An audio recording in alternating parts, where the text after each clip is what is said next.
Welcome to the Explainer. Today, we're stepping right onto the battlefield. I want you to completely forget whatever dry, boring textbook image you might have of 19th century history. Instead, picture this: the deafening roar of cannons, the blinding smoke of musket fire, and the sheer, terrifying chaos of a nation literally tearing itself apart in a brutal civil war. Right in the middle of this total nightmare stands one man, and he isn't armed with a sword. He's armed with a radical, world-changing idea. His name is Sano Tsunetami, and his story is going to completely change how you think about history, technology, and what it actually means to be civilized. So let's plunge directly into the year 1877. Japan is totally engulfed in the Satsuma Rebellion. It's this massive, deadly civil war pitting the newly formed imperial government against rebellious, battle-hardened samurai. The battlefields are absolute carnage. Thousands of men are falling, and medical supplies practically non-existent. Now, in the traditional samurai mindset, an enemy is an enemy, right? You absolutely do not waste precious medicine on the very people trying to kill you. But then, this one man steps forward and challenges that entire warrior code. You really have to ask yourself, why would a high-ranking official, a former samurai himself, risk his reputation, his career, and honestly, maybe even his life, to save the very rebels who are actively firing upon his troops? Just picture the intense drama of this moment. We have Sano Tsunetami. He's a 55-year-old government official, standing right before the supreme commander of the imperial forces. But Sano isn't giving some standard, boring military briefing. He is weeping. He's openly crying, just desperately pleading with the commander to let him go out into the bloody crossfire to treat the wounded enemy rebels. He declares, "We must save them, friend or foe."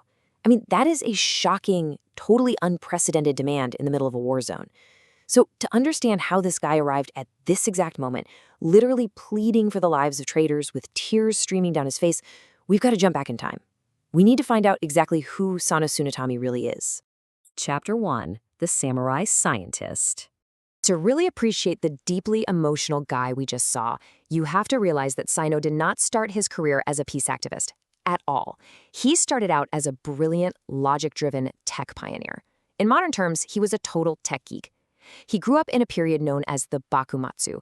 For those of you who might be new to this term, the Bakumatsu was the incredibly turbulent final years of the samurai era in the mid-19th century. Basically, after centuries of total isolation, foreign warships suddenly appeared right off the coast of Japan. The whole country was thrown into this frantic, violent race to modernize. Samurai clans quickly realized, you can't fight off giant cannons with swords. They desperately needed Western technology, and they needed it yesterday. And Sino's home, the Saga domain, was at the absolute forefront of this technological arms race. Just look at this incredible trajectory. Born in 1823, Sano was actually adopted by a doctor and initially studied Western medicine in Osaka and Kyoto. That's where he learned the core ethics of medicine, that a doctor must save a life no matter what. But his brilliant mind soon caught the attention of his domain's leader. In 1853, when he was just 31 years old, he was appointed to head the Seirin Kata. Think of this as a top-secret, highly advanced tech lab for his domain. He totally shifted gears from medicine to hard engineering, becoming this highly effective manager who gathered the smartest inventors in Japan to basically figure out how to build Western machines completely from scratch.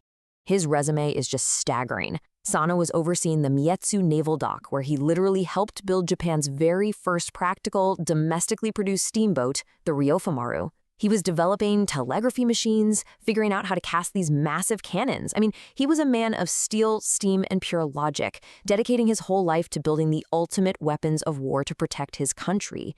And that is exactly what makes his eventual shift to a weeping humanitarian so incredibly surprising and honestly multidimensional. How on earth does a man who builds literal warships become a man who begs to save his enemies? Chapter 2: The Paris Epiphany. So to find the missing puzzle piece of Sano's life, we have to follow him halfway across the globe. In 1867, Sano attended the massive Paris Expo as a representative of his domain. And his primary mission was exactly what you'd expect from a major tech guy. He was there to look at advanced European warships, study military logistics, and bring back blueprints to make Japan's military even stronger. But while he was wandering through this huge exhibition of human progress, he accidentally stumbled upon a small exhibit that would completely short-circuit his worldview and change his life forever. Sano discovered an exhibit for a brand new radical European organization called the Red Cross. Now, growing up as a samurai, Sano was taught a very strict martial code. An enemy on the battlefield is an opponent that absolutely must be destroyed. No exceptions. But the Red Cross philosophy presented a completely different paradigm. It argued that a wounded soldier, having dropped their weapon, is no longer an enemy at all. They are simply a vulnerable human being in need of medical help.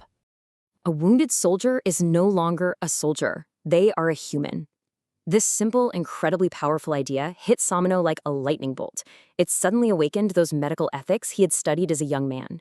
He realized something so profound in that moment. You see, he had spent his whole life thinking that modernization meant building bigger cannons and faster steamboats. But looking at the Red Cross, it clicked. True modernization, true civilization, wasn't just about building better machines to kill people. It was about creating systems to care for people, regardless of what side of the battlefield they were on. Chapter 3, Healing the Enemy. All right, fast forward 10 years to 1877. The new imperial government is in charge, and that bloody Satsuma Rebellion we talked about has broken out. Sano decides it is finally time to put this radical philosophy to the ultimate test back home in Japan. He proposes creating the Hakuaisha, or the Philanthropic Society, an organization specifically meant to treat both imperial soldiers and the enemy rebels. And immediately, he faces fierce, aggressive rejection from government officials. I mean, they were furious. They argued, why should we give our extremely limited medicine to traitors who are actively trying to kill us? But Sano, showing that exact same stubborn determination he used to build steamships, absolutely refused to back down. He completely bypassed the bureaucrats and risked everything by taking a direct petition to the imperial commander, Prince Arasugawa, right near the front lines. When Prince Arasugawa read the petition, he actually understood Sano's noble vision and granted him permission to establish the society and treat the enemy. Upon hearing this, the tough, brilliant engineer just broke down. He wept openly in front of everyone. From that day on, he became known as Crying Tsunetami. And you know, those tears proved that beneath the cold logic of the scientist beat a heart of pure, overwhelming empathy. He wasn't just a manager of machines anymore, he was a champion of humanity. He immediately rushed straight to the battlefields, using his own money and resources to save countless lives from both sides. Epilogue, Legacy of Benevolence. The Satsuma Rebellion did eventually end, but the impact of Sano's tears would ripple through history. That philanthropic society he founded in 1877 didn't just fade away after the war was over.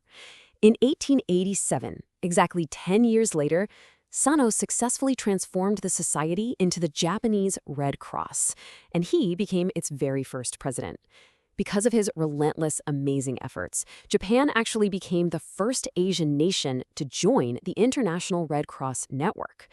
The man who had once built Japan's very first warships had now built its greatest humanitarian organization, dedicating the next 25 years of his life to expanding nursing education and disaster relief.